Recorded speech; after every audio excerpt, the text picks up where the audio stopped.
One teacup moved, and beneath it, a letter that should have stayed hidden. Welcome to Tea and Clue.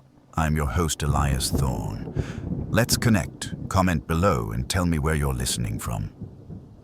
Your comments always brighten my day. I'm grateful for each one. Let's uncover the truth. There had been, for a week or two, a great deal of excitement in the village of Chipping Wickham. Not the sort that made it into the Northumberland Gazette, of course, but the subtler sort. The rustling of speculation behind lace curtains, the stirring of teaspoons a little more briskly in the saucers at the Monday Ladies' Fellowship, and more than the usual number of hedgerow strolls taken with what one might charitably call listening intent.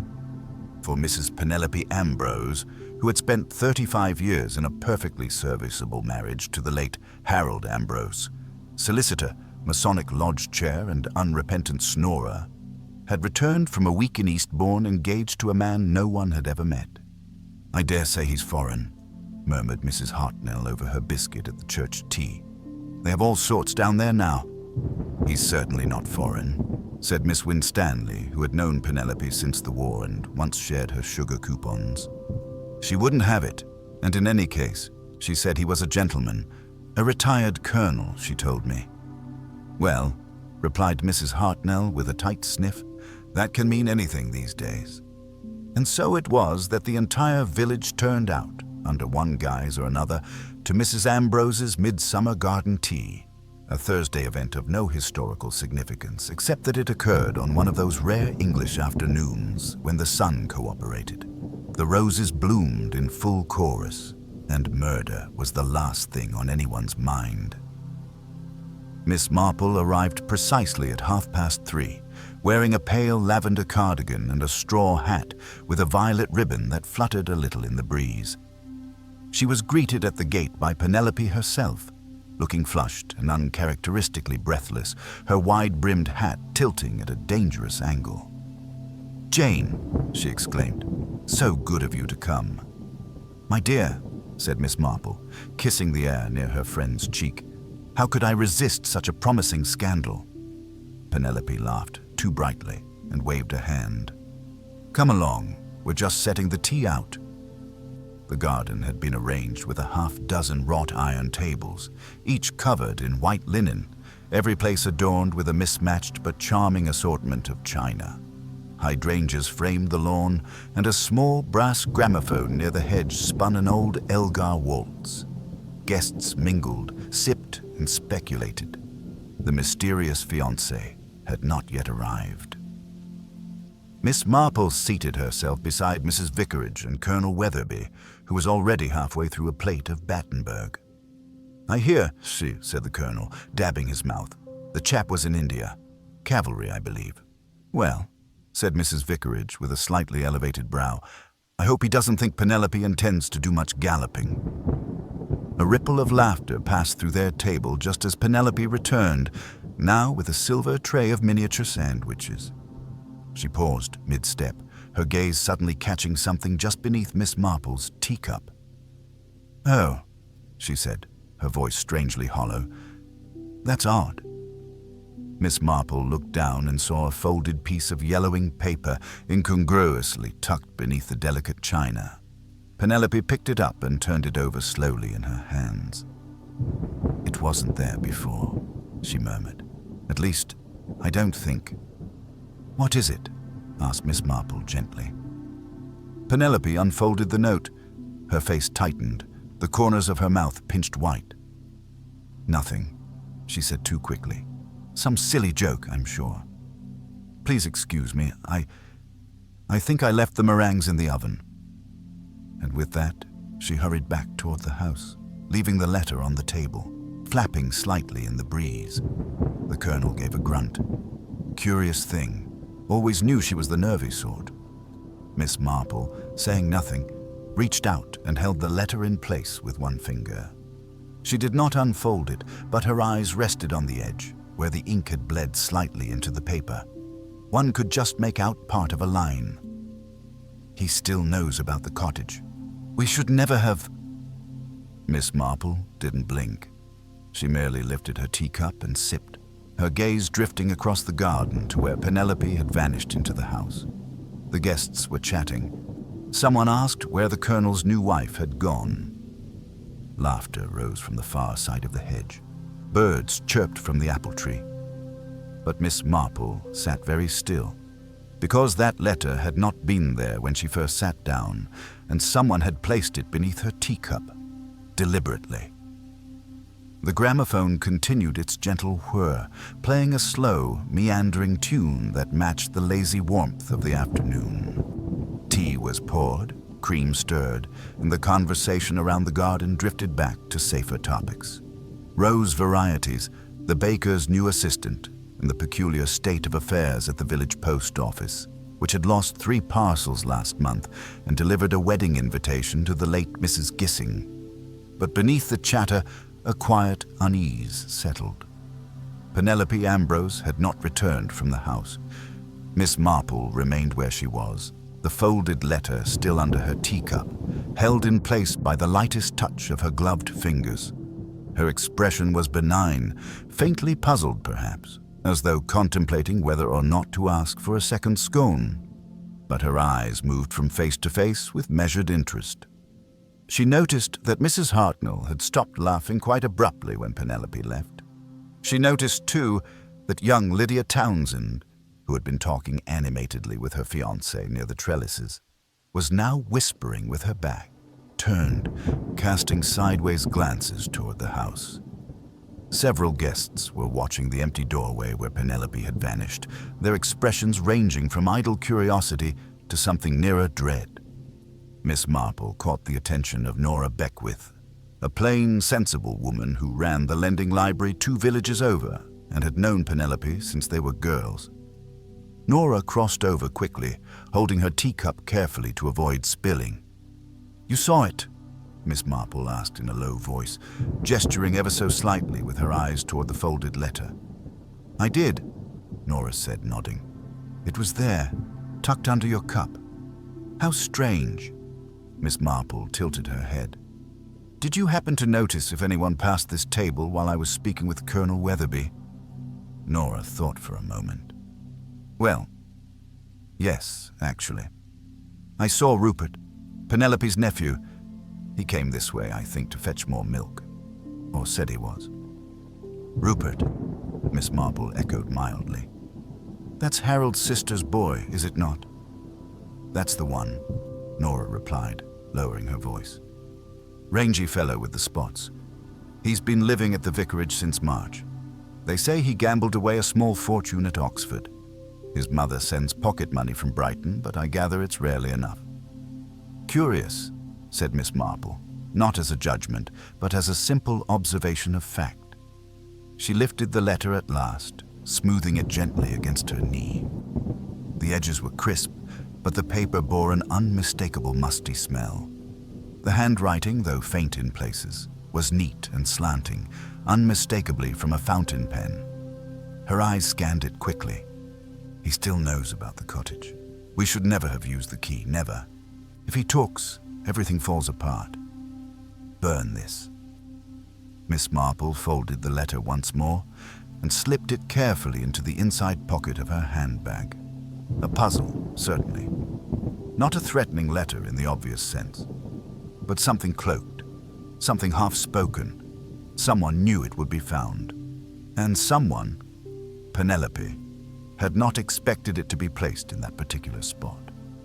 Across the lawn, the guests had begun shifting about with a sort of constrained politeness, the way English guests do when they know something has gone amiss but are too well-mannered to say so aloud. Murmurs of, "Should we go see if she needs help?" and "Perhaps she's fainted in the kitchen, poor dear," spread through the crowd. Colonel Weatherby stood with a grunt. "This has gone on long enough," he said to no one in particular, and marched toward the house.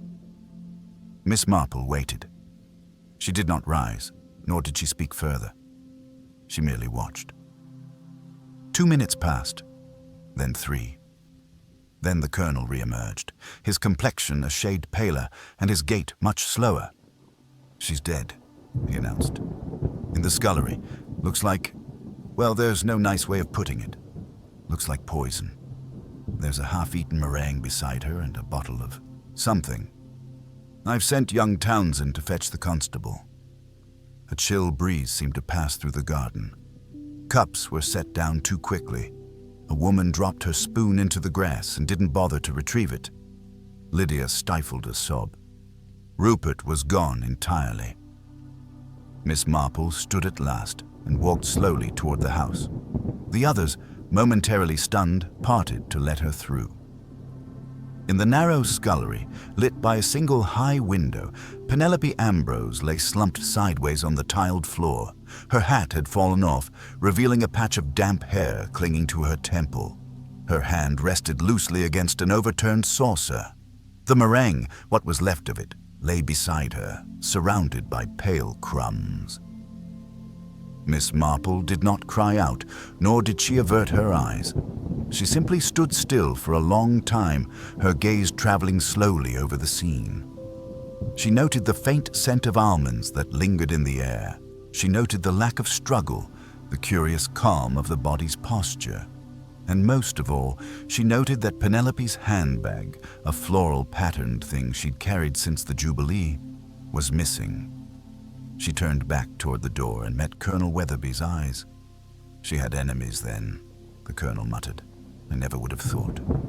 Most people don't, Miss Marple replied gently, until they remember that love and loathing wear much the same face when concealed politely over tea. Back outside, the guests had begun to disperse in hushed, confused clusters. The constable, a young man named Elkins with a too large helmet and a nervous manner, arrived moments later and immediately began taking statements, though it was clear he did not quite know where to begin. Miss Marple, of course, offered hers with the utmost delicacy, omitting the existence of the letter for the moment. "It might be best," she said to him kindly, "if you ask the guests not to leave the village just yet. There may be further questions."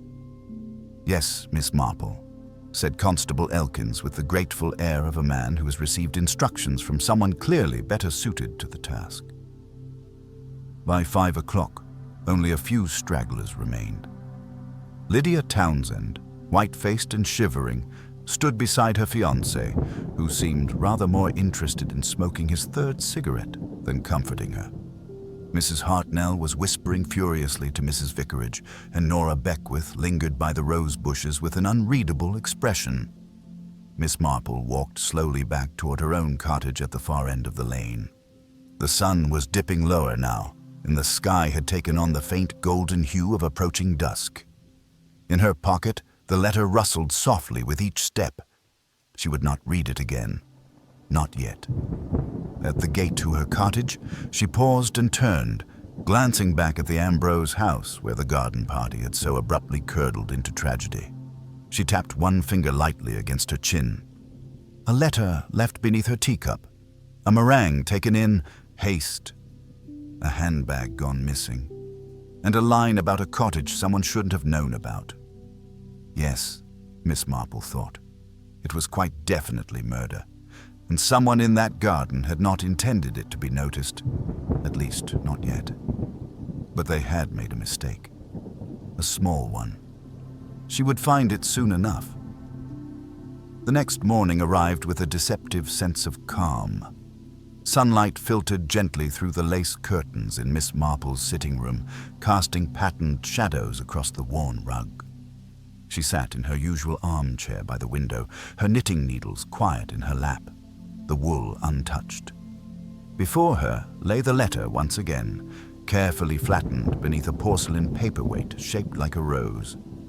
She had risen early, earlier than usual, and read the note 3 times before the chimes at St. Luke's marked 7 o'clock. It was a short message, yes, but the weight it carried was disproportionate to its brevity. A cottage, a key, a secret kept too long, a warning to burn the evidence. It had not been burnt. It had been left under her teacup. It was the deliberate placement that unsettled her, not the handwriting nor even the content, but the choice of delivery. One did not slip something beneath the teacup of Jane Marple unless one meant for it to be noticed or misdirected. She reached for her notepad and, with her usual small, precise script, began a list of the guests who had been seated closest to her at the time. Colonel Weatherby to her left, Mrs. Vicarage to her right. Rupert Ambrose had passed the table, possibly to fetch milk, but possibly to deliver a message. Nora Beckwith had been across the lawn, observing everything with the sharp-eyed discretion of a lifelong librarian. Penelope's death, officially, had not yet been declared a murder. Constable Elkins had taken statements, secured the kitchen and scullery, and sent for the doctor, who confirmed a suspicious poisoning, likely cyanide, likely ingested. The half-eaten meringue had been taken for testing. As for the missing handbag, it remained missing. No one had seen it since Penelope's disappearance into the house. Miss Marple rose at last and tucked the letter away once more. The village would be stirring now. The early shoppers heading to Mr. Broomfield's for bread and tinned fish, the postmistress unlocking the little door to the red post box. Gossip would already be blooming like nasturtiums after rain. It was time to walk. The path from her cottage to the village green wound gently between privet hedges and holly trees, and as she walked, Miss Marple encountered precisely who she hoped she would. Lydia Townsend. The girl sat alone on the low stone wall outside the vicarage, her gloved hands clasped around a coffee cup, her eyes red-rimmed but dry. Miss Marple paused, offering the kind of smile that did not intrude but invited. "I can only imagine what a shock it's been," she said gently. Penelope was spirited. Lydia looked up, startled, then nodded slowly. "She was. I didn't like her at first. No one did, I think. But she had a way about her. You never quite knew what she was thinking." "Did you know?" Miss Marple asked, her voice a shade lighter. There was a pause. Lydia shook her head. "No, I don't think even Rupert did. She could be secretive." "Was he close to her?" Lydia hesitated. "They fought last week. I overheard them in the garden. She said he'd ruined everything, and he told her she had no right to judge him. Then he stormed out and didn't come back until midnight." Miss Marple tilted her head slightly. "Was that unusual for him?" "I don't know," Lydia said. "He's strange. Charming sometimes, but moody. I think he resented depending on her, and she was very controlling, always had conditions, money only if he did this or didn't do that. But I never thought he'd..." Her voice faltered. She raised him, really, since his mother left for Brighton. Miss Marple laid a hand briefly on Lydia's wrist. "Thank you, dear. You've helped more than you know." She continued her walk to the vicarage gate, where she found Rupert himself leaning against the side porch, smoking. His coat was creased, and there were shadows beneath his eyes, but he looked at Miss Marple with an expression of wary amusement. "Come to interrogate me, Miss Marple?" "Nothing so dramatic," she replied calmly. "I merely wondered if you'd heard anything about a cottage, one connected to your aunt, possibly outside the village." Rupert exhaled smoke in a slow, deliberate curl. "I might have." "And a key?" she prompted. "That too." "She was very upset yesterday," Miss Marple said quietly. "It seemed to begin when she read a letter." He flicked his ash. "She always had secrets. I wasn't in them. Neither were you."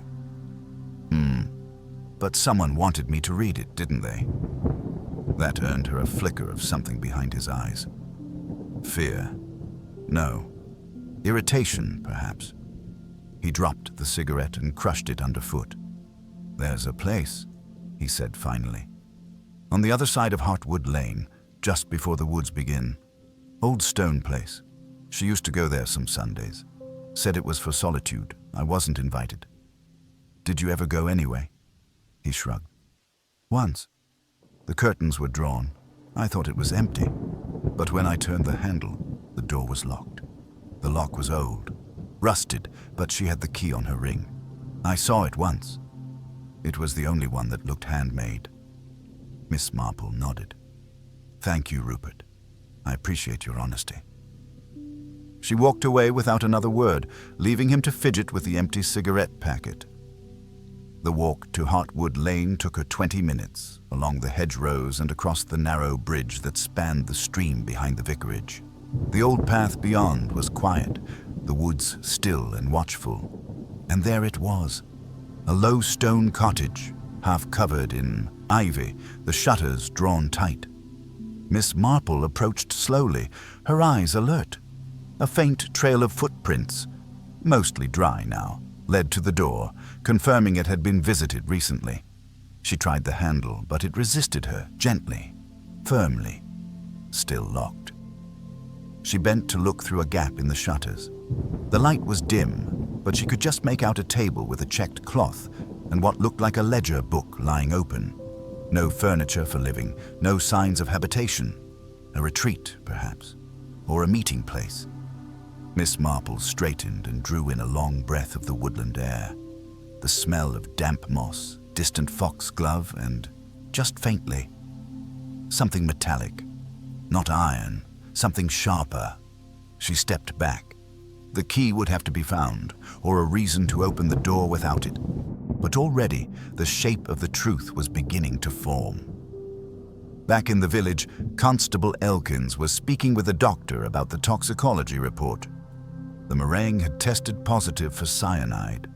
Miss Marple arrived as the doctor confirmed the cause of death. Poison, no doubt, but the question was, who had delivered it, and why? She listened silently, offering no speculation. Not yet. She had noticed too much already to risk drawing the wrong conclusion. Someone had left a letter beneath her teacup. Someone had sent Penelope to the kitchen, agitated and alone. And someone, it seemed, had something to hide in a cottage just beyond the wood. The curtain was lifting, but the performance was not yet complete. The door to the cottage remained shut the following morning, but Miss Marple had not expected otherwise. What she had now was not proof, but a pattern, slowly revealing itself like embroidery under careful hands.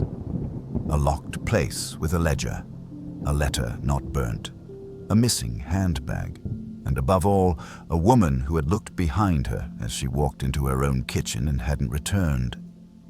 That morning, she did not go for her usual walk or make her usual visit to the greengrocer. Instead, she sat at her writing desk and penned a brief note on cream stationery. Just a few polite lines to Mr. Denholm, the solicitor who had overseen Harold Ambrose's will and had once, many years ago, arranged for the transfer of a lease for Miss Marple's own nephew. In 2 hours' time, she had her answer, delivered not by post, but by Mr. Denholm himself, who was in the village for a probate matter. Miss Marple offered tea, which he declined, and a biscuit, which he accepted with thanks. "I'll be honest, Miss Marple," he said, peering through his spectacles. "I wasn't quite sure what you were asking. You wanted to know if Mrs. Ambrose had any properties besides her main residence here in Chipping Wickham." Miss Marple smiled with faint apology. "Just a silly curiosity. I heard she used to spend Sundays at a cottage near Heartwood Lane. I wondered if it was hers." Denholm frowned. "Not in her name, no. I handled her accounts for over 20 years. Never saw a second title deed. No trust arrangements either, which would be unusual for her. She preferred everything in order." "In whose name, then, might it be?" she asked, her tone light but watchful. He rubbed his chin. "Well, funny you ask. I do recall one transaction about 4 years ago. A Miss Nora Beckwith purchased a small property just outside the village. Paid in cash, as I recall. Rather rare these days." Miss Marple blinked slowly. "Miss Beckwith?" "Yes. Rather private woman. She asked for minimal paperwork, but of course we can't avoid registration." "Did she ever mention Penelope Ambrose?" "No. Why do you ask?" Miss Marple only offered her usual slight smile. "No reason at all. Thank you for the biscuit, Mr. Denholm. I do hope your probate matter is not too tedious." After he'd gone, she sat still for a long time. Nora Beckwith. She had stood by the rose bushes at the party with such an unreadable expression. She had seen the letter beneath the teacup and had even pointed out Rupert's movement across the lawn. She had presented herself as a bystander, but if the cottage was hers, then she was no bystander at all. By early afternoon, the air had turned muggy, and a pale grey haze hung over the village rooftops. A summer storm teased at the edges. Miss Marple walked slowly through the village again, taking the long route past the churchyard. Outside the post office, she paused. Inside, young Minnie Atwell, who managed the counter and read every envelope not marked private, gave a small gasp when Miss Marple stepped in. "Oh, Miss Marple," she said breathlessly. "I was just thinking of you." "How fortunate," said Miss Marple. "Though I must confess I was thinking of meringue powder. Do you stock any?" Minnie flushed. No, not today. But, well, it's funny you came in.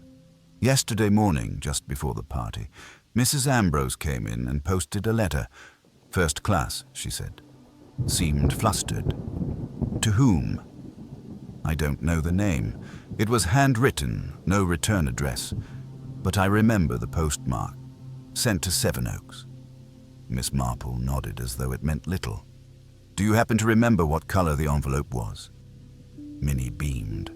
Blue. Powder blue. I liked it. Miss Marple thanked her and left with a packet of barley sugar she did not need. The blue envelope. Penelope had sent a message the morning she died. A warning, a confession. It could not be coincidence.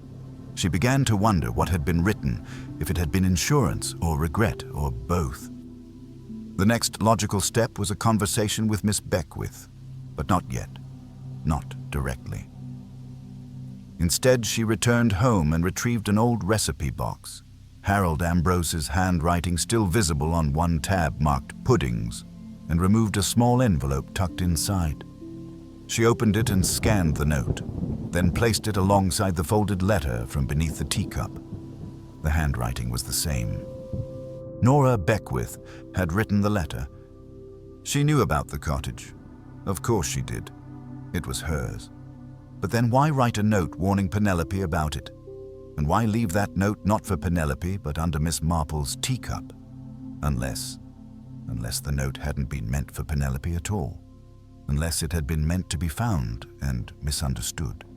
A misdirection, a piece of theater, and Penelope had seen it, had read it, and had gone inside. Miss Marple stood up, her hands steady but her thoughts now pacing faster. There had been no invitation to the tea. Penelope had told everyone by word of mouth. That alone was unusual. She liked to send proper notes. Something had happened in the days before. A threat, perhaps. A decision. A boundary crossed. She would not confront Nora Beckwith. Not yet. But she would speak with someone who had known both women far longer. Someone who understood quiet rifts and shifting loyalties. At the rectory, Mrs. Vicarage was baking. The smell of lemon sponge filled the corridor. She wore a pinstriped apron and was up to her elbows in flour, but welcomed Miss Marple warmly. "Dear Jane, I was hoping you'd come.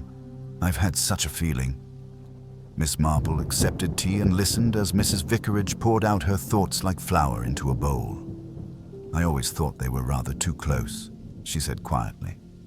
"Penelope and Nora. Not in that way, of course, though some might say so. But tied, bound. They used to holiday together. Nora once stayed at that cottage for weeks, though she told people she was in Bath." "And lately?" asked Miss Marple. "Oh, there was a quarrel. I don't know the details." I asked, and Nora just said Penelope had betrayed her trust. Her words, not mine. But she looked ill when she said it, as if she'd been wronged deeply. Then last week she came back from the doctor's and said nothing except, "I hope she gets what she deserves." I didn't press. Miss Marple sipped her tea, her eyes resting on the lacy edge of the windowsill. "Did she go to the party?" Mrs. Vicarage paused. "She was there, briefly, wore a blue dress, but she left before the scones came out." said she had a headache. Miss Marple nodded once. And Penelope, did she speak of her at all? Only to say she regretted some decisions. She said it quietly, almost to herself. Regret, a hidden property, a poisoned meringue, a letter left like bait. It was not neat yet. The pieces were scattered, but Miss Marple could feel the shape of it forming, the lines of betrayal, trust soured, guilt covered by civility. Someone had taken great care to disguise their intentions, layered them beneath gestures of concern and friendship. But poison, no matter how delicately administered, leaves a trace. She would visit the cottage again, but not alone. Not this time. For the real theater was about to begin. And the audience, whether they knew it or not, was already in their seats. That evening, the clouds finally gave into the weight they'd carried all afternoon, and a slow, whispering rain began to fall over Chipping Wickham. The sort of rain that wasn't quite enough to rouse one to shut windows, but enough to stain the paving stones and thicken the air with the smell of damp roses and old wood. At Miss Marple's cottage, the fire had been lit not for warmth, but for clarity. For there are some thoughts which only align themselves in the presence of flickering light and quiet resolve. The hour was nearly 7 when a knock came at the door. Miss Marple, unsurprised, rose and opened it to find Constable Elkins, his cap slightly askew and his notebook already in hand. He looked apologetic and young, and very much out of his depth. "I'm sorry to bother you, Miss Marple," he began. "Only I thought you might have seen something I missed about the party, about Mrs. Ambrose." Miss Marple ushered him in, offered him a seat, and poured him a measure of tea without ceremony. He accepted gratefully, cradling the cup in both hands as though it steadied more than his nerves. "There's something not right about it," he said quietly. "The doctor confirmed cyanide. Said it'd have to be introduced just before she ate. But no one saw anything. And no one knows where her handbag's gone.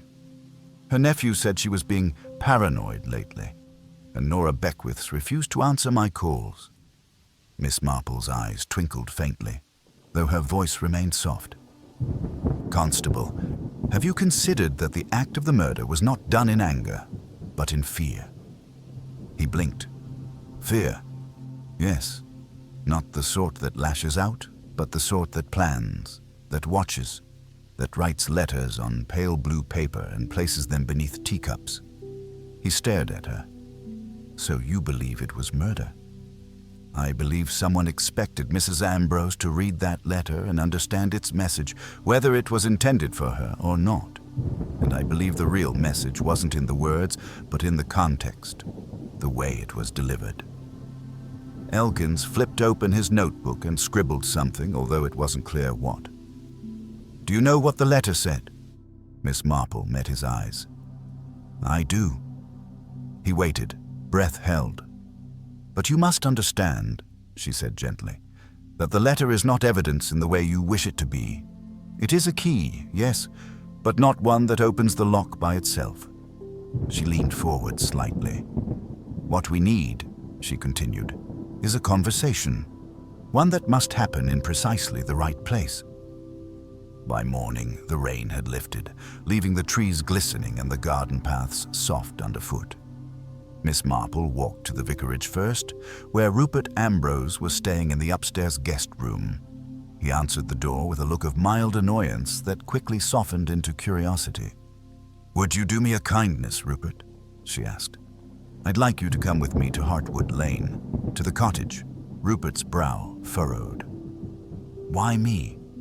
"Because I suspect you know what you're not supposed to know," she said, "and because your presence may encourage others to speak the truth." To her mild surprise, he agreed without argument. 10 minutes later, they walked together through the thinning mist, the morning quiet but tense.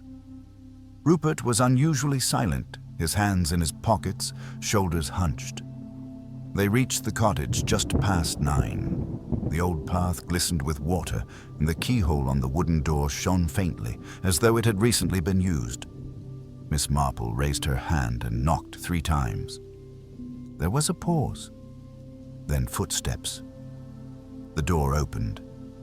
Nora Beckwith stood on the threshold, a shawl over her shoulders, her hair pinned loosely. She did not look surprised. She looked, in fact, very tired. "Jane," she said simply, "I thought you might come." Miss Marple smiled. "May we come in?" Nora stepped aside wordlessly. The inside of the cottage was sparse.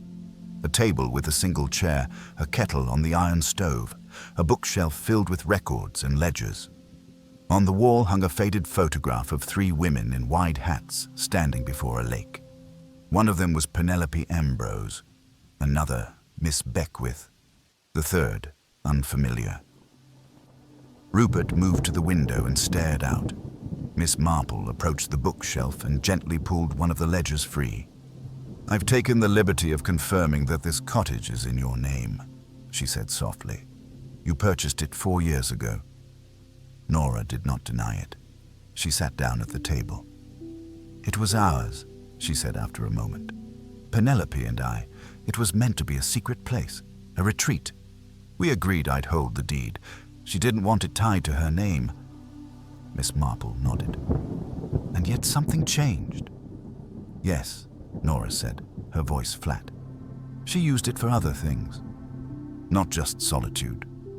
Meetings. Transactions, I think. I told her I wanted no part in it. She promised to stop, but she didn't." Miss Marple glanced at Rupert. He had turned from the window, arms crossed. "What kind of transactions?" she asked quietly. "I don't know," Nora said. "Not exactly. But I saw strangers here. Once a man dropped a parcel. I found it the next day. Money in an envelope. I didn't take it. I confronted her. She told me to stay out of it." "Did you threaten to go to the police?" "No," she said. "I wouldn't have. Not really.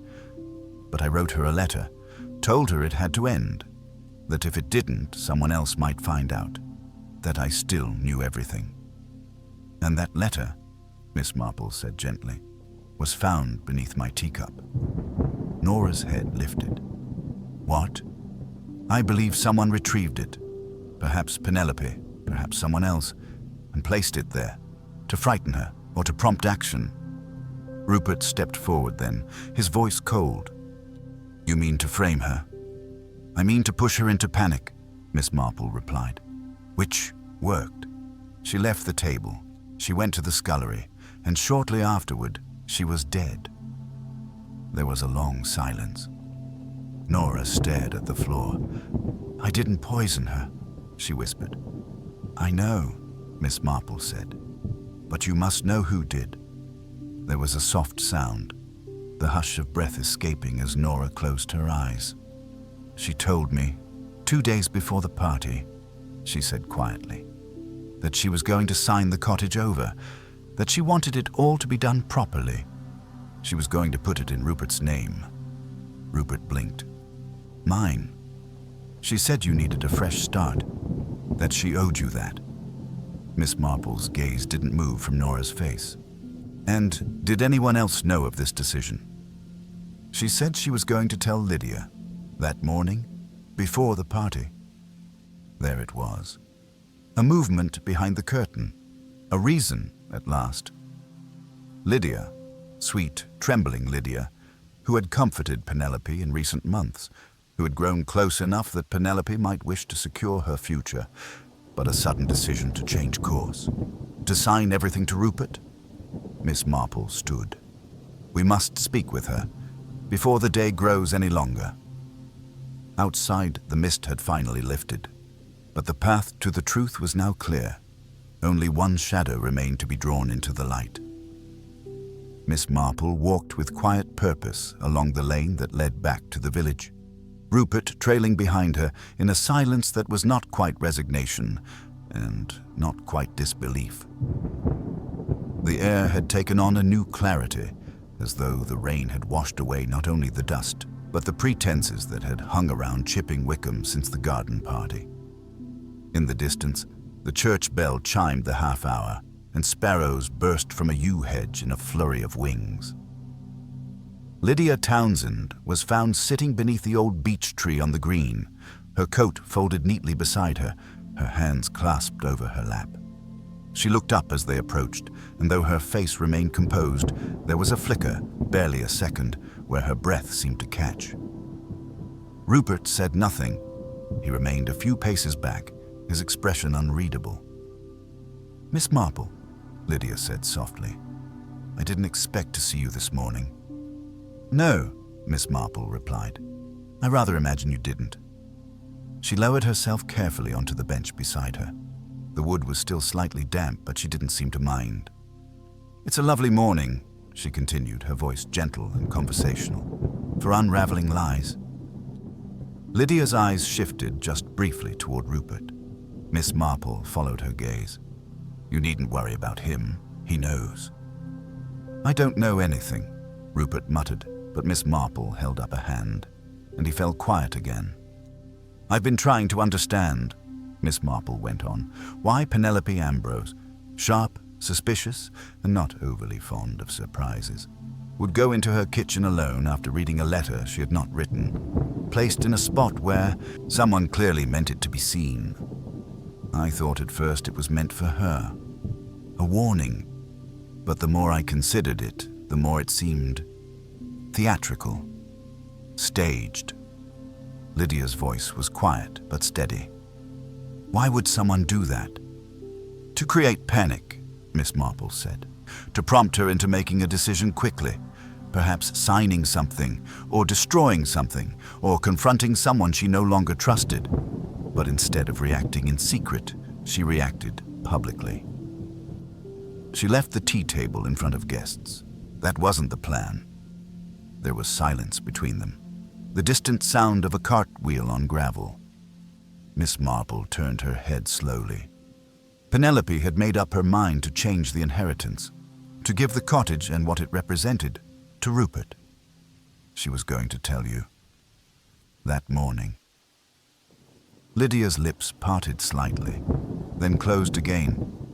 The pause that followed was almost imperceptible, but Miss Marple noticed it.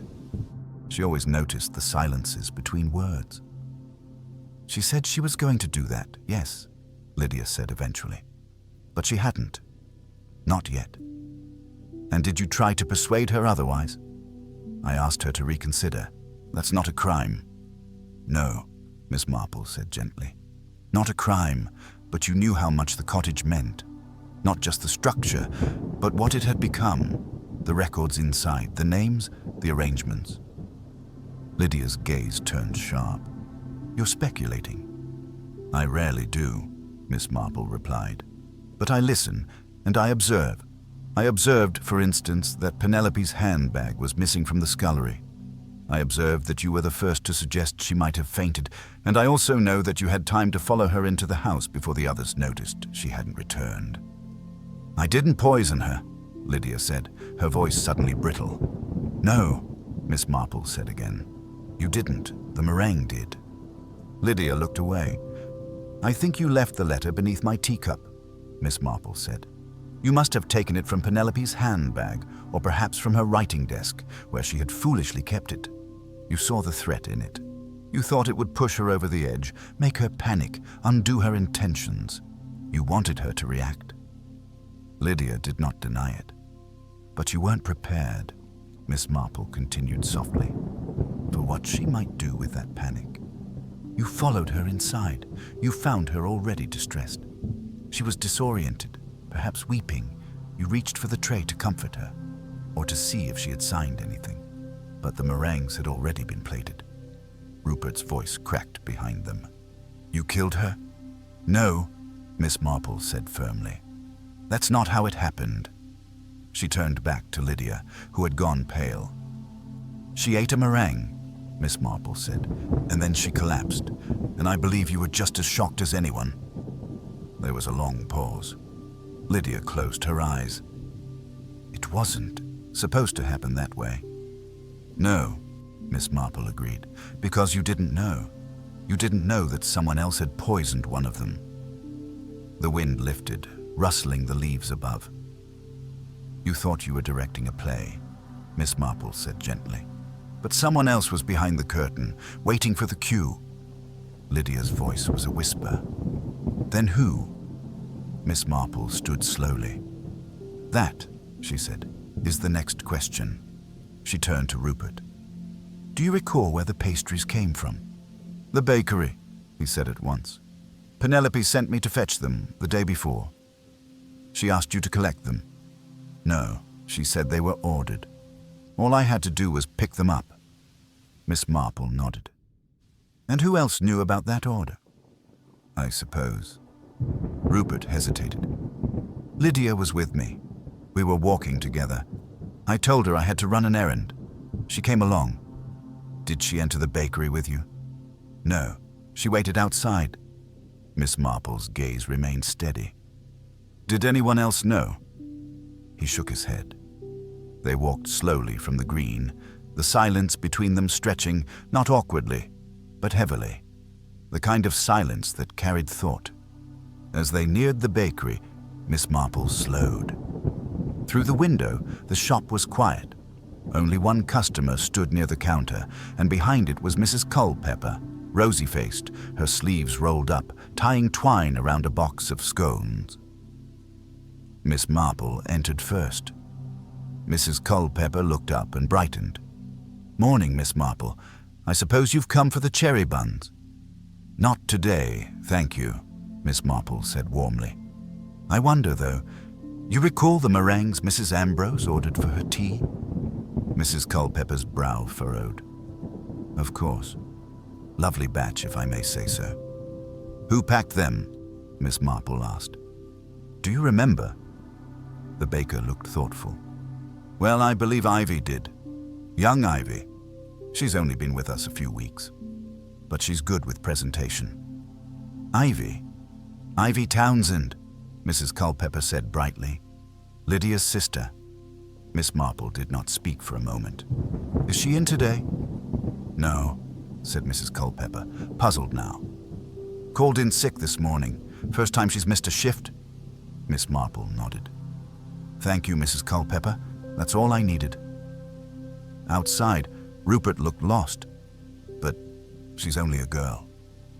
So was Penelope once, Miss Marple said. And so was I. But girlhood is not innocence, Rupert. Not always. Especially when one is asked to carry out someone else's plan and decides to alter it. They walked in silence again. This time toward the constable's office.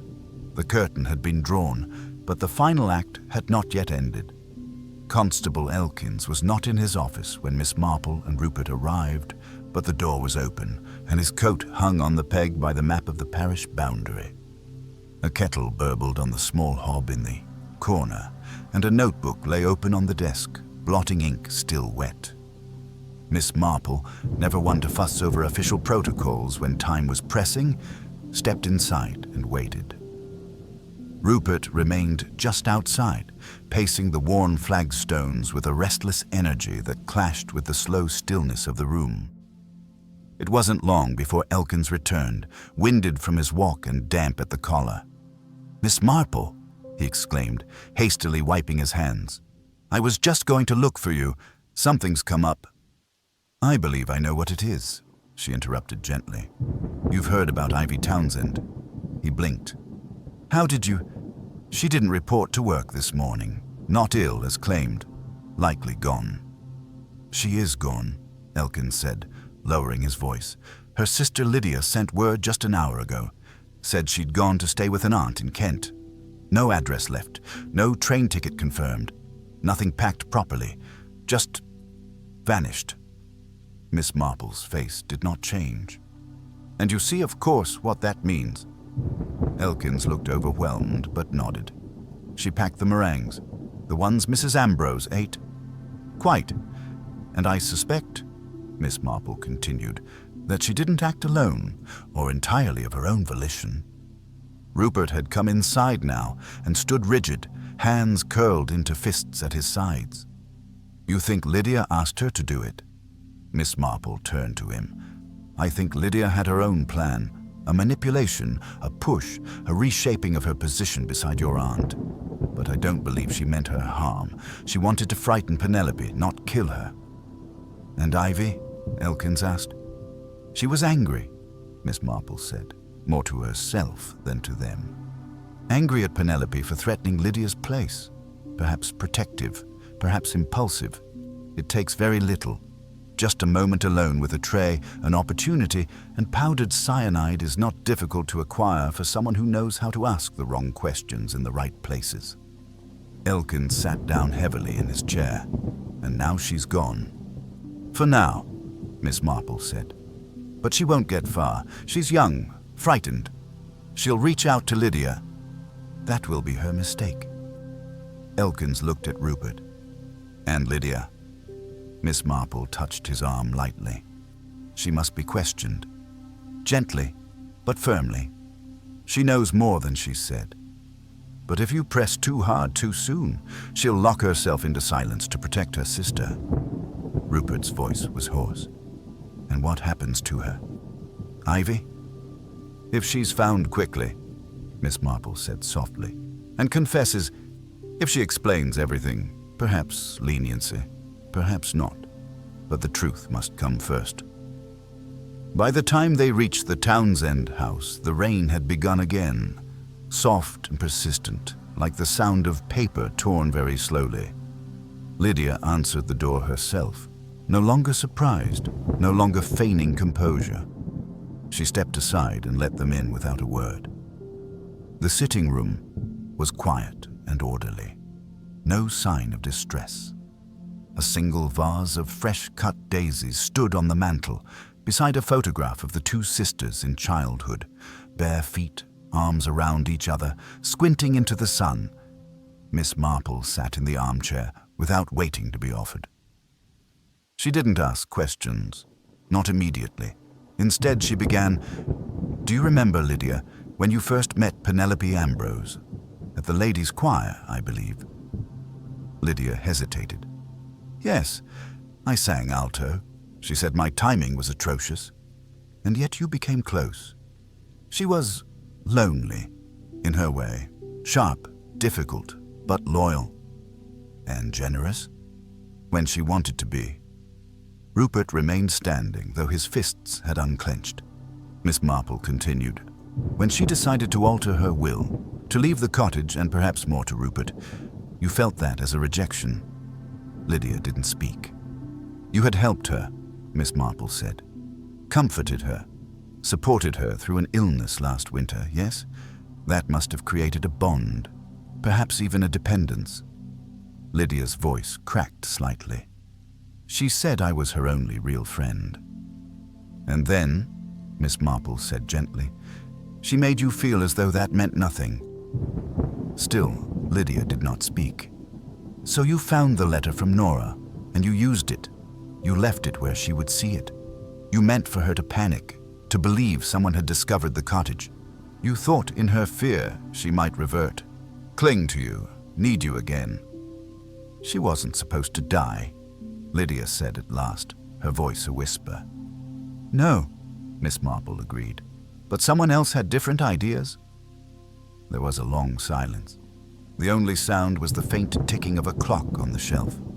"She told Ivy she was writing me out of everything," Lydia said finally, "that she'd had enough of sentiment. She said she needed to think with her head. Ivy overheard it." "She told you?" Lydia nodded. "That night, and I said it was cruel, that it was selfish. I didn't tell her to do anything, I didn't ask her, but the next morning she packed the tray. She volunteered to plate the sweets." Miss Marple leaned forward. "And you suspected, didn't you?" Lydia's voice caught. "I saw the tin of almonds was untouched. I thought, just for a moment, that something was wrong. But then Penelope laughed at something Mrs. Hartnell said, and I thought I was imagining it." Rupert moved now, just a step closer. "You knew," he said, almost to himself. "I wasn't sure," Lydia snapped, her composure cracking. "And it was already done. What would you have had me do? Accuse her? Accuse my own sister in front of the entire village?" Miss Marple rose. You should have stopped her." Lydia buried her face in her hands. Elkins stood. "We'll need a formal statement." Lydia nodded without looking up. "I'll give it." Later, as they walked back across the green, the sky beginning to part once again in streaks of silver, Rupert turned to Miss Marple. "You knew it wasn't Lydia?" "Not fully." "I knew it wasn't simple," she replied, "and crimes of the heart rarely are. There are the ones who strike with malice and the ones who strike with grief. Often they wear the same face." He looked back toward the Townsend house. "What will happen to her?" "That's not for me to decide. But you've already decided, haven't you? In your way." Miss Marple's smile was faint, a wisp. "I decide only what I understand. And what I understand is that people, when desperate, often act with a cruelty they mistake for strength." Rupert was quiet for a long time. "She was kind to me. At the end, Penelope, whatever she was before." "Yes," Miss Marple said, "and that too complicates things. The good we do doesn't always forgive the harm we've caused, but it leaves a trace, a shape, like a shadow." The village settled around them once more. Gardens dripping, smoke rising from chimneys, the postman making his final round. Life returning, but slower, more measured, with the weight of understanding. Miss Marple walked home with a quiet heart, though her steps were heavy. She had seen too many such tragedies, and always they began the same way, with something small, a letter, a teacup, a silence that lingered too long. By the time she reached her gate, the wind had picked up again. She paused, glancing over her shoulder once more. The garden party was only 5 days past, but the village, as it always did, had already started to forget. She would remember. The following morning unfolded with that strange quietness that settles over a village after the worst has passed, when the whisper of something dreadful lingers in the hedgerows, but the milk still arrives and the butcher's bell still rings at 9:30.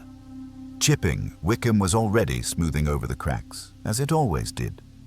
The women at the grocer's were already discussing blackberry jam recipes and pretending not to mention Lydia's name. But there was a stiffness in the air, a pause before each cheerful greeting, as if everyone had taken a collective breath and didn't quite know how to let it out.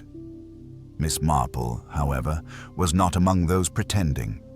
She had risen early, written 2 letters, one to Mr. Denholm the solicitor, and the other to Nora Beckwith, and had taken her tea with a slice of fruit loaf beside the garden, where the roses had begun their second blooming. The events of the past days had settled into a shape now, but not a closed one. Not yet. There remained one thread still out of place. One silence unexplained. Ivy Townsend had not been found. That in itself was not especially strange. Young people disappeared frequently enough when afraid. Miss Marple had seen it too often to count. But it was the manner of her absence that continued to trouble her, the speed of it, the confidence, the sense, not of flight, but of completion. A knock at the door roused her from thought. It was Constable Elkins again, a little red in the cheeks and with damp cuffs. "She's not in Kent," he said without preamble. "The Aunt Lydia mentioned, Mrs. Townsend's sister, hasn't seen Ivy in years. We've alerted the station in Paddington and left notices, but nothing's turned up." Miss Marple nodded, unsurprised. "And Lydia?" "Still with her solicitor. She's agreed to cooperate fully. I think she's telling the truth, or most of it." "That is likely," said Miss Marple. "But there's one more conversation to have. And it must happen today." She collected her gloves and handbag and stepped out with him, walking briskly despite the dampness in the air. They didn't go to the Townsend house, or the bakery, or the constable's station. They went to the church. Inside, the nave was cool and dim, the air holding the scent of candle wax and old wood. Reverend Toller was not there, but Miss Marple had not come to speak with him. She turned instead into the back corridor, through the side vestry door and into the modest room behind it. used for teas and Sunday school and occasionally as a place of refuge. Nora Beckwith was seated at the long table, a cup of tea untouched before her. "I wasn't expecting visitors," she said. "No," Miss Marple replied, "but you've expected a reckoning for some time." Elkins remained standing near the doorway. Nora did not seem startled by the presence of the constable. She looked older today, not aged by the passing of time, but as though something internal had worn through, an exhaustion of purpose. Miss Marple sat across from her. "There's something you haven't told us." Nora tilted her head slightly. "I've told you everything I know." "No," Miss Marple said. "You've told me everything you were willing to admit. But there's a gap in the middle. Something missing between the day you wrote the letter and the day it appeared beneath my teacup.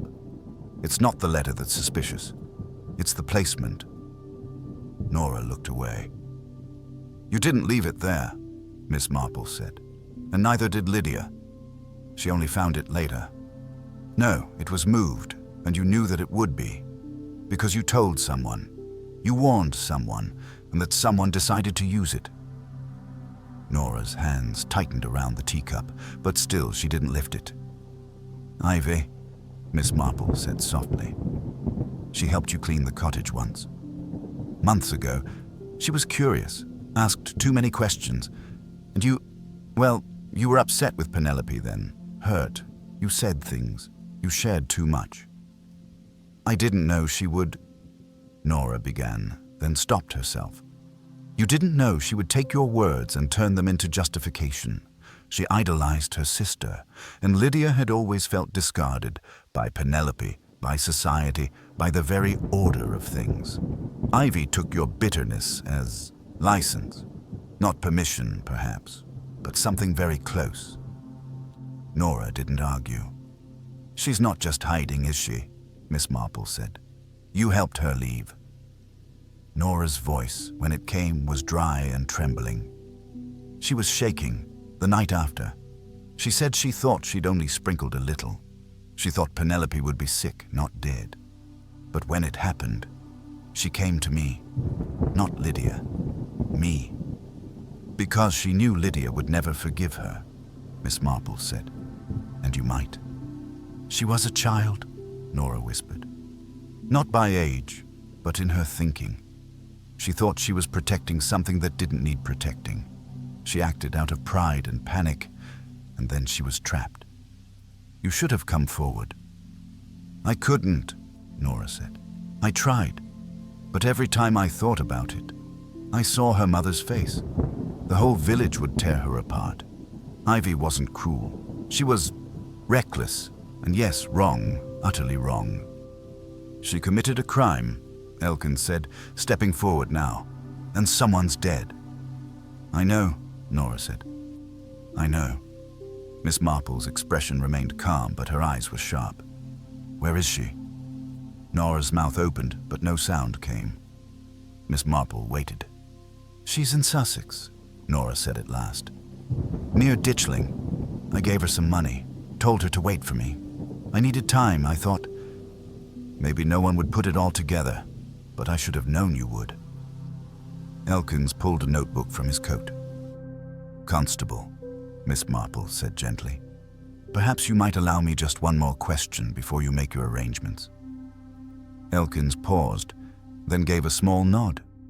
Miss Marple turned back to Nora. "When you bought the cottage, did you ever imagine it would end like this?" Nora blinked, her composure slipping at last. It was supposed to be a place for secrets to rest, not for new ones to be born. Miss Marple nodded. "That's the tragedy of secrets. They're never content to stay still. They grow and fester and spill into places they were never meant to reach." Outside, the rain had ceased. The sky was clearing again, strips of blue pulling through grey. Elkins left with Nora soon after, promising to send word to the Sussex station. There would be questions, interviews, possibly charges. Miss Marple stepped into the light slowly, her eyes adjusting. The village green glistened with leftover rain, and children's voices drifted faintly from somewhere near the schoolhouse. There were no heroes in this story, no villains either. Only people, drawn in shades of betrayal and misjudgment, doing what they thought was right, or what they convinced themselves was necessary.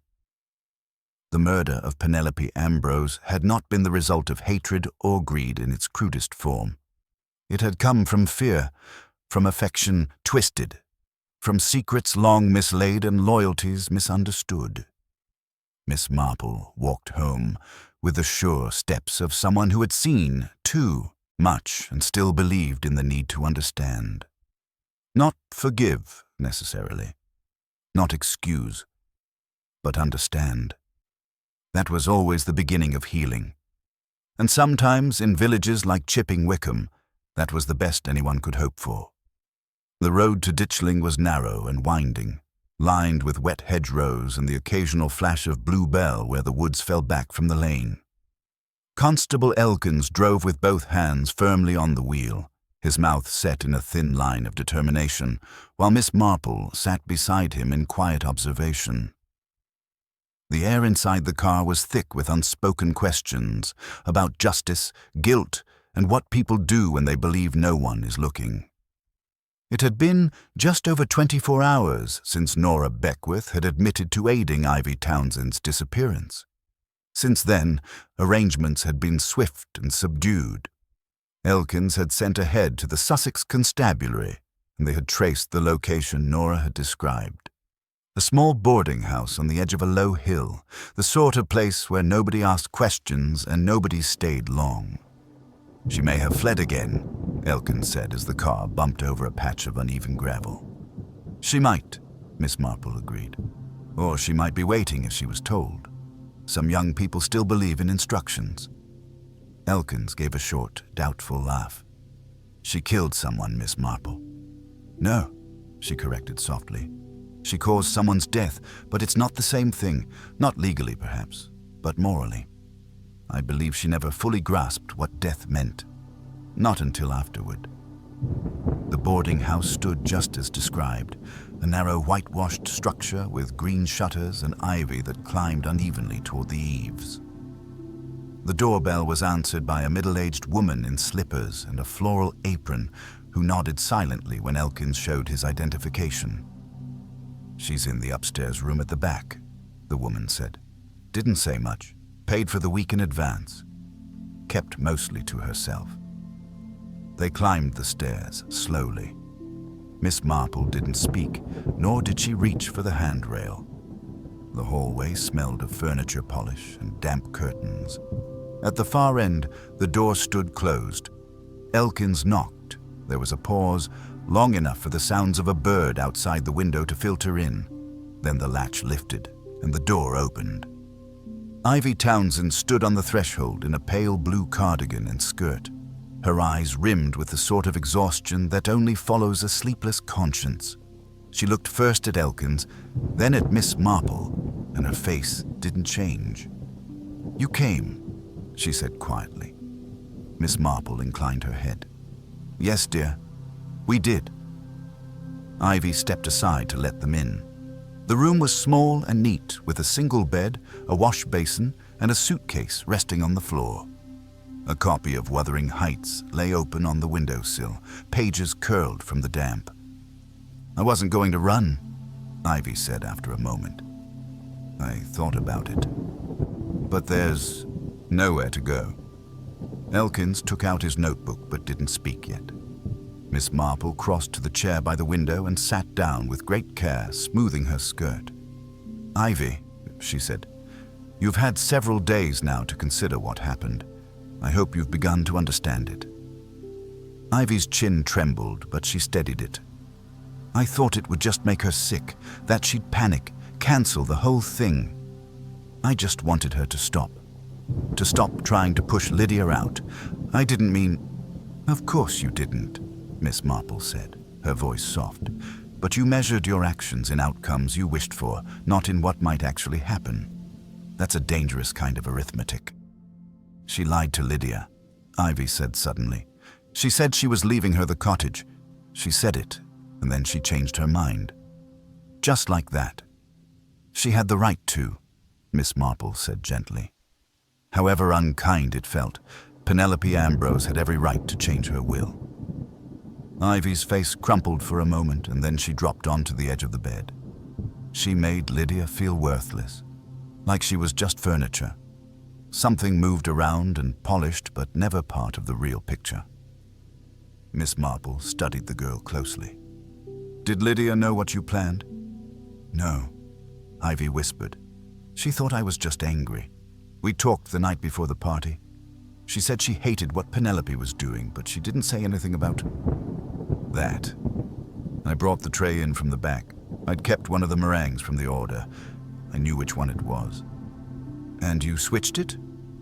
"I added it to the top of the pyramid. I thought she'd take it, and that would be it." An upset stomach. Maybe a scene. Something dramatic, but not fatal. There was a long silence. Elkins finally stepped forward. "Ivy Townsend, I'll need to take a formal statement. After that, arrangements will be made. You understand that?" Ivy nodded. "I won't fight it." Miss Marple rose, her knees protesting quietly. She walked to the windowsill and gently closed the book there, slipping a postcard between the pages to hold the place. Before they left, Ivy looked at her and said, "Will Lydia be all right?" Miss Marple's answer came without hesitation. "No, but she'll survive. There is a difference." The drive back was quiet. Elkins made a call from the station in Ditchling, and Ivy was handed over into custody without incident. She didn't cry. She didn't struggle. She gave her statement, and then she waited, folding her hands in her lap as though she had already resigned herself to whatever came next. When they arrived back in Chipping Wickham, the sun had returned in full, and the village looked once more like a postcard version of itself. The hedges were trimmed, the children were playing outside the schoolhouse, and from the tea shop came the warm scent of cinnamon and sponge. Miss Marple declined Elkins's offer to walk her home, and instead took the long way past the Ambrose house. It stood empty now, its windows shuttered and flower beds overgrown. A for sale sign had been staked into the lawn, too soon perhaps, but time moved differently in villages. People tidied things, made room for the next chapter. At the end of the lane, Nora Beckwith was standing near the gate of her own cottage. She didn't speak as Miss Marple approached, but she didn't move away either. "She's safe," Miss Marple said simply. Nora nodded once. "I imagine she'll never be again." "No," said Miss Marple, "but that's not what matters now." They stood in silence for a moment, watching the breeze stir the grass. "You were right about one thing," Nora said at last. "Secrets never stay buried, not forever." Miss Marple gave her a long look. "Then perhaps it's best we learn to plant fewer of them."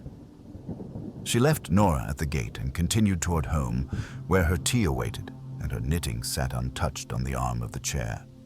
She paused only once, at the post box, where she slipped in a final letter addressed to a cousin in St. Mary Mead. A letter not about the crime or the village or even the people involved, but about what happens when fear dresses itself in loyalty, when love becomes protection and protection becomes silence. Chipping Wickham would forget again, as it always did, but Miss Marple would not. She never did. That evening, the light settled low and golden over Chipping Wickham, casting long shadows across the green and turning the hedgerows into silhouettes against the fading sky. From Miss Marple's sitting room, the sound of the grandfather clock marked the time with quiet, dependable rhythm as steady as her thoughts. The teacup in her hand had gone cold, but she hadn't noticed. Her mind, as ever, was not where she sat, but several steps ahead, tracking the fading ripple of tragedy through a village that, outwardly, had already begun to smooth over its reflection. Penelope Ambrose was buried that morning. The service had been quiet, as such services often are when the deceased had been both loved and resented in equal measure. The pews had been filled, but no one had lingered long afterward. Lydia Townsend had been present, seated near the back, dressed in black but with no veil, her face drawn with a kind of hollow stillness, She had not looked at Miss Marple, nor at Rupert, who sat 3 rows ahead. Nora Beckwith had not attended at all. There had been no dramatic outbursts, no final revelations, no whispered confessions among the flower arrangements and organ music. Just a lowering of the casket, a scattering of roses, and the quiet departure of neighbors who already half expected a bake sale by next Sunday. But even as Chipping Wickham resumed its routines, its market days and knitting circles, its teas and rhubarb cordials, Miss Marple remained aware that one thread still hung loose. Not a major one. The crime was solved. Ivy Townsend had given her full confession in the presence of a solicitor. She'd explained the plan, or the lack of it, with an honesty that had been as unsettling as it was sad. The authorities would decide the legal consequences in due course. Lydia had been questioned again, but faced no formal charges. Nora had offered her property to the church for temporary charitable use, a gesture clearly meant to say, "Let us forget this now." But forgetting was never quite Miss Marple's way. She rose from her chair as the light dimmed and crossed the room to the bureau where she kept her letters. There, neatly stacked beside the ink blotter, were her notes on the affair, dates, names, observed behaviors. And beneath them, the letter. The original, still faintly creased, still marked by the slanted ink that had sparked a chain reaction none had anticipated. "He still knows about the cottage. We should never have used the key." She read the line once more, then returned it to its envelope. It had never been clear who he was, not in any explicit sense, not from the letter itself, nor from Nora's eventual admission. And yet Miss Marple could not let go of the sense that someone else had been present in the background all along. Someone who had known more than they said. Not Ivy, not Lydia, not even Rupert for all his unfortunate entanglement. Someone who had known about the cottage and said nothing.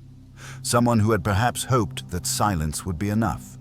She stepped outside into the cooling dusk and made her way down the path to the vicarage, where Colonel Weatherby sat most evenings in his sunroom, pretending not to listen to the cricket broadcast on his wireless. As expected, she found him seated just inside the French doors, sipping something golden from a tumbler and staring into the garden with the vague expression of a man calculating the past. "Ah, Miss Marple," he said without turning. "I thought you might call. You're quite sharp when you choose to be, Colonel." "I've always preferred to keep my sharpness to myself," he replied, gesturing to the other chair. "Join me?" She did, settling into the worn wicker seat with a sigh. "You were very quiet during the last few days," she remarked. "Hardly seen at all."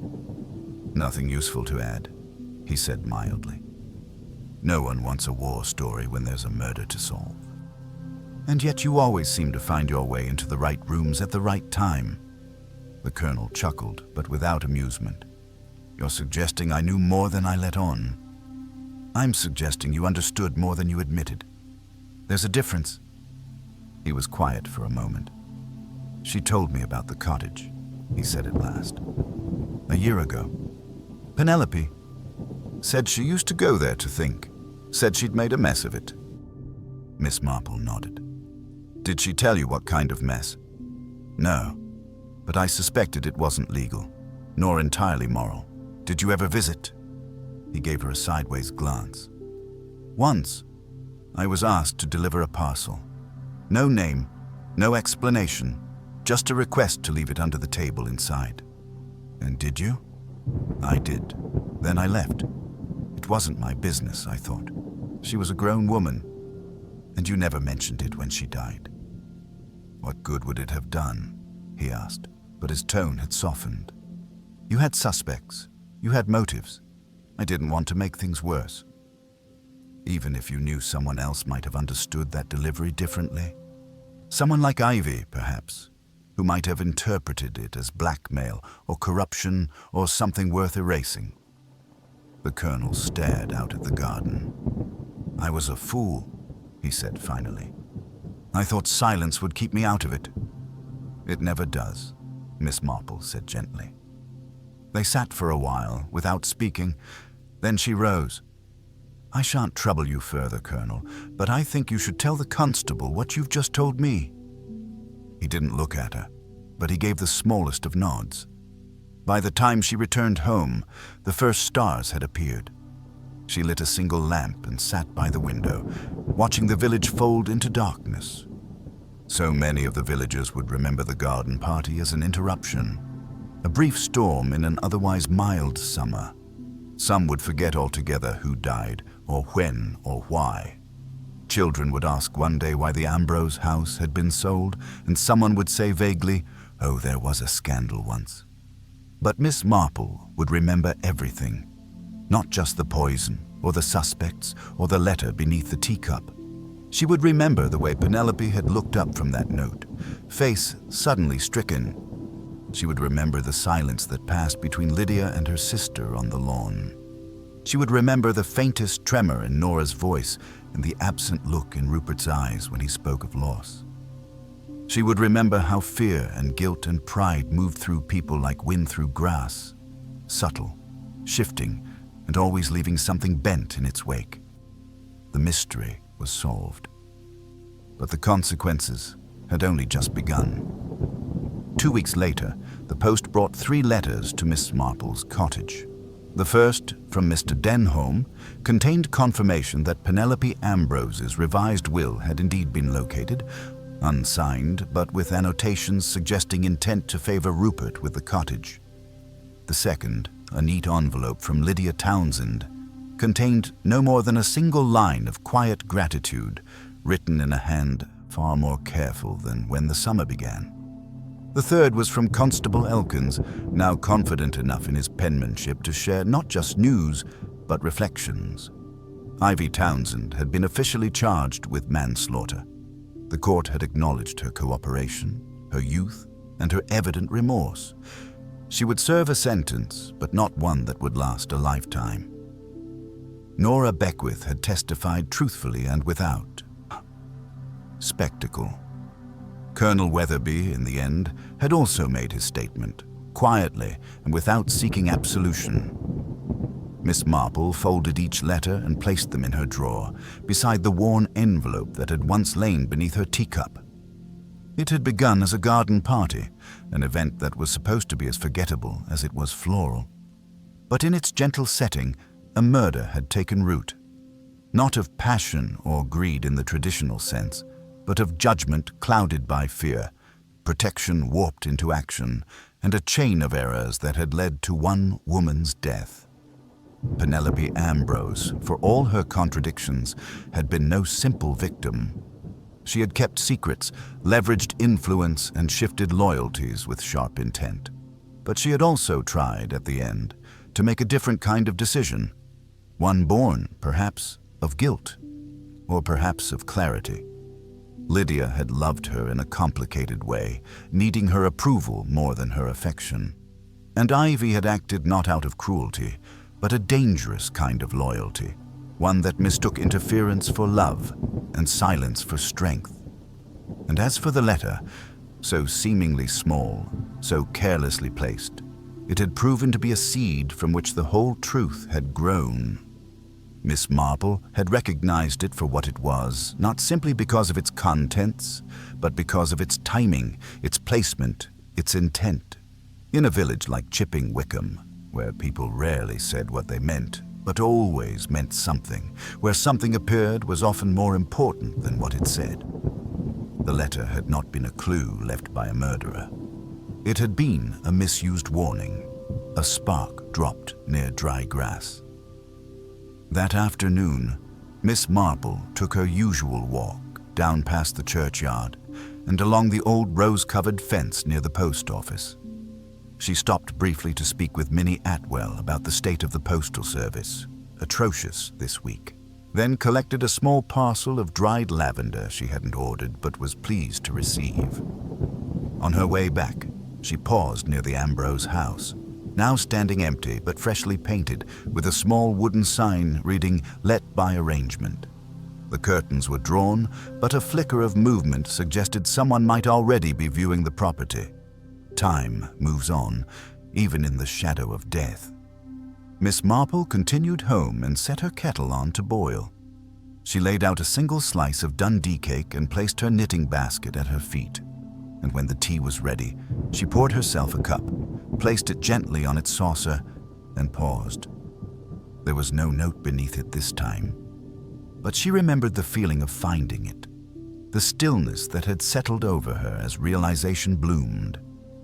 She remembered how she'd said nothing at first, how she'd let the day play out, because she understood that truth, like tea, must be steeped before it is served. She stirred her cup once clockwise and smiled faintly to herself. It was, after all, never about the poison. It was always about the people,